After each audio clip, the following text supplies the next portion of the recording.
কেমন আছো বন্ধুরা? অনেক দিন পর আজকে তোমাদের সাথে আবার লং ভিডিও নিয়ে এলাম। আর এতদিন কেন দেরি হলো, কী কারণে এতদিন ভিডিও দিতে পারিনি, সবটাই তোমরা জানতে পারবে আস্তে আস্তে। কিন্তু এখনকার জন্য এইটুকু বলি যে তোমাদের সবার আশীর্বাদ আমাদের খুব দরকার। আমরা নিজেদের একটা নতুন জীবন শুরু করতে চলেছি, তো তোমরা সবাই আশীর্বাদ করো এবং পাশে থেকো। তো চলো বন্ধুরা, আজকে ঘুরে আসা যাক কলকাতা বইমেলা। আর এই কলকাতা বইমেলার সাথে আমাদের ভালোবাসা তো সেই ছোটোবেলার, যদিও এখন অনেক কিছুই পাল্টে গেছে। এখন তো বইমেলা অবধি মেট্রোও চালু হয়ে গেছে। তো সেই মতো আমরা শিয়ালদা মেট্রো করে চলে এসেছিলাম করুণাময়ী। আগে মনে আছে বন্ধুরা, বিধাননগর থেকে বইমেলার জন্য স্পেশাল বাস চলতো। বিধাননগর স্টেশন থেকে তো বইমেলার জন্য স্পেশাল অটোও চলতো। যদিও সেই সব বাস অটো এখন অনেকটাই কমে গেছে, কারণ এখন বেশিরভাগ মানুষ তো মেট্রোই প্রেফার করে। আর যতই পিডিএফ চলে আসুক, ইবুক চলে আসুক, মোবাইলে বই চলে আসুক, বইমেলার ঐতিহ্য কিন্তু একটুও কমেনি। বইমেলার ঐতিহ্য কিন্তু বরং দিন দিন বাড়ছে। আর লাস্ট 2 বছর তো আমি আসতে পারিনি। লাস্ট এসেছিলাম 2022 সালে বইমেলাতে, তারপরে 2023-24 আসতে পারিনি। তো এবছর যখনই ছুটিটা পেয়েছিলাম, আমি ডিসাইড করে নিয়েছিলাম যে একদিন হলেও বইমেলাটা ঘুরে যেতে হবে। তো সেই মতো আজকে এসে গেছি বইমেলা অ্যাট লাস্ট। আর তোমরা কারা কারা এই 2025 সালের কলকাতা বইমেলাতে আসলে, ঘুরলে, কী বই কিনলে অবশ্যই কমেন্টে কিন্তু জানিও। আমরা তো এসেছিলাম দুপুর, কারণ যত সন্ধে হবে ভিড় বাড়তে থাকবে এখানে। আমাদের তো সন্ধ্যের মধ্যে বেরিয়ে যাওয়ার প্ল্যান আছে। তো চলো আস্তে আস্তে ঘুরে দেখা যাক, দেখি কতটা ঘুরতে পারি, কারণ এটা তো প্রচুর বড় জায়গা জুড়ে হয়। পুরোটা ঘোরাটাও একটা বিশাল ব্যাপার। তো চলো আস্তে আস্তে ঘুরে দেখা যাক আমাদের কলকাতা বইমেলা। আর এটা হলো কলকাতা বইমেলার এবছরের মেইন অ্যাট্রাকশান, জার্মানি স্টল, যেটা এবছর প্রথমবার কলকাতা বইমেলাতে দেওয়া হয়েছে। তো চলো একটু ভেতরে ঢুকে দেখা যাক। ভিড় তো হবে মনে হচ্ছে ভেতরে, কারণ সবাই একবার করে দেখার জন্য ঢুকবেই। তো দেখো ভালোই ভিড় আছে ভেতরে। এখন দুপুরবেলা, তাই এত ভিড়। তাহলে সন্ধেবেলা কী হবে বুঝতেই পারছো। তো আমরা বেশিক্ষণ থাকবো না এখানে, বেরিয়ে যাব এবং পুরো বইমেলাটা তো ঘুরতে হবে না। তো আজকে আমরা কিনবো বাংলা বই, আমাদের মাতৃভাষার বই কিনবো আজকে আমরা, এবং লাস্টে তোমাদের জানাবো যে আজকে আমরা কী বই কিনলাম। তো চলো তাহলে যাওয়া যাক এবং ঘোরা যাক আমাদের পুরো কলকাতা বইমেলাটা।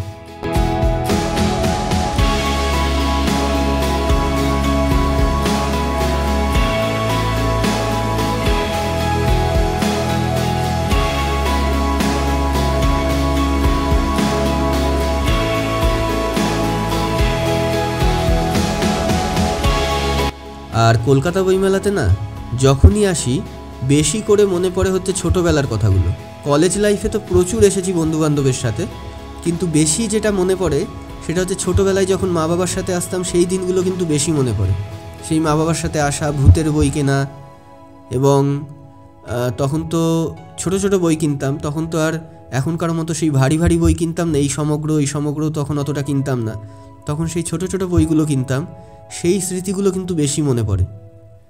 তো চলো দেখা যাক, আস্তে আস্তে ঘুরি বইমেলাটা চলো, এবং কী বই কিনলাম তোমাদেরকে জানাবো সবার শেষে, কারণ এখনও অবধি কোনো বই কিনিনি। আর দেখো সামনে হচ্ছে মা সারদা মঠের স্টল।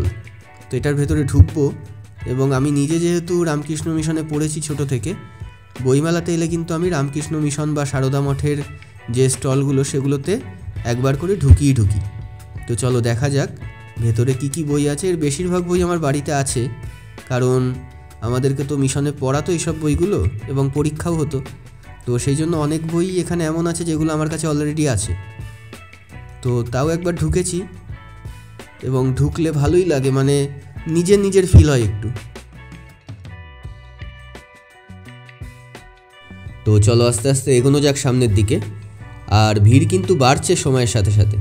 দেখো দেজ পাবলিকেশন, মিত্র, ঘোষ পাবলিকেশন, সমস্ত বড় বড় পাবলিকেশন কিন্তু তোমরা এখানে পেয়ে যাবে। হ্যাঁ, ডিসকাউন্ট তোমরা অতটা বেশি পাবে না বইমেলাতে, মোটামুটি অ্যাভারেজ 10%ই তোমরা পাবে, তার বেশি খুব একটা পাওয়া যায় না বইমেলাতে। কিন্তু সমস্ত বড় বড় পাবলিকেশন, সমস্ত রকমের বই তোমরা কিন্তু এখানে পেয়ে যাবে। বিশেষ করে যারা একটু রেয়ার বুকস পড়তে পছন্দ করো, বা যারা একটু রেয়ার বুকস খুঁজছো, তাদের জন্য কিন্তু বইমেলা বেস্ট। এখানে এমন প্রচুর দোকান আছে যেগুলো কিন্তু শুধুমাত্র রেয়ার বুকসই বিক্রি করছে। তো তোমরা যারা এই ধরনের রেয়ার বুকস খুঁজছো বা পড়তে পছন্দ করো, তারা কিন্তু অবশ্যই একবার বইমেলাতে এসে ঘুরে যেও।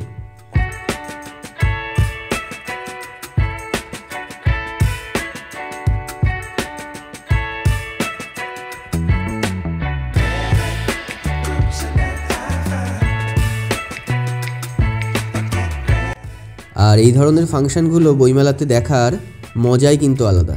সবাই একসাথে বসে বা দাঁড়িয়ে এই ধরনের ফাংশানগুলো একসাথে দেখার মজাই আলাদা। আমি ভয়েসটা দিতে পারলাম না কারণ এত আওয়াজের মধ্যে ভয়েসটা ভালো আসেনি, কিন্তু এই ধরনের ফাংশানগুলো দেখার মজাই কিন্তু আলাদা। আর এখানে কিন্তু তোমরা বই ছাড়াও বিভিন্ন ধরনের ব্যাগের স্টলও পেয়ে যাবে, মানে বিভিন্ন সুন্দর সুন্দর কাজ করা ব্যাগ কিন্তু তোমরা এখান থেকে নিতে পারো। হ্যাঁ, দাম কিন্তু একটু বেশি পড়তে পারে নর্মাল দোকানের থেকে, কারণ যেটা সত্যি সেটা বলাই ভালো। কারণ বইমেলাতে এই যারা স্টল দেয় তাদেরকেও স্টল দিতে গেলে অনেকটাই টাকা পে করতে হয়, তো সেই জন্য এখানে দাম অতটা কম থাকে না যতটা কম আমরা এক্সপেক্ট করি। কিন্তু এখানে অনেকটা কালেকশান এখানে পাওয়া যায়, অনেক ধরনের কালেকশান একটা জায়গার মধ্যে তোমরা পাচ্ছ।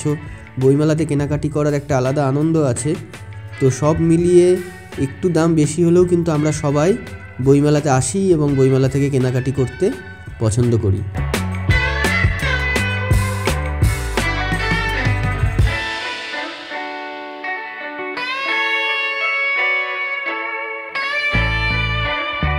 দেখো ভারত সেবাশ্রমের স্টল দেখো, আর উল্টো দিকেই দেখো রামকৃষ্ণ মিশনের স্টল।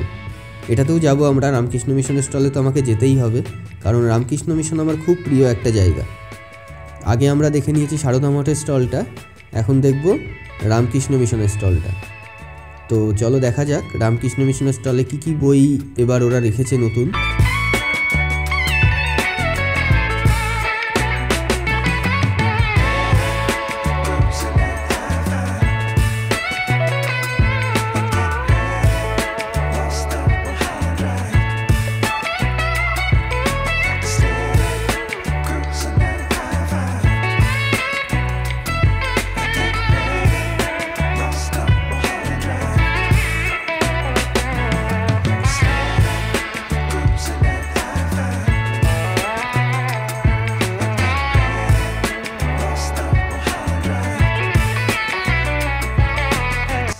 আর সব শেষে আমরা এসে গেছিলাম একটু খাওয়া দাওয়া করতে, কারণ অনেকক্ষণ ধরে ঘোরাঘুরি করছি, খিদেও পেয়ে গেছে। কিন্তু বিশ্বাস করো বন্ধুরা, যদি সম্ভব হয় তাহলে বইমেলা প্রাঙ্গণের মধ্যে থেকে খাওয়া দাওয়াটা অ্যাভয়েড করো।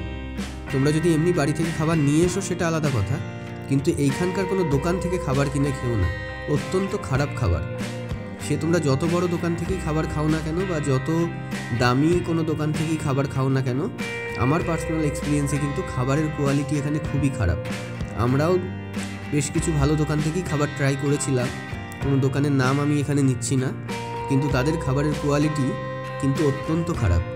তাই জন্য যদি সম্ভব হয় বইমেলার বাইরে বেশ কিছু রেস্টুরেন্ট আছে, তোমরা সেখানে গিয়ে বসে ধীরে সুস্থে খাও, কিন্তু বইমেলার মধ্যে খাবারটা অ্যাভয়েড করো।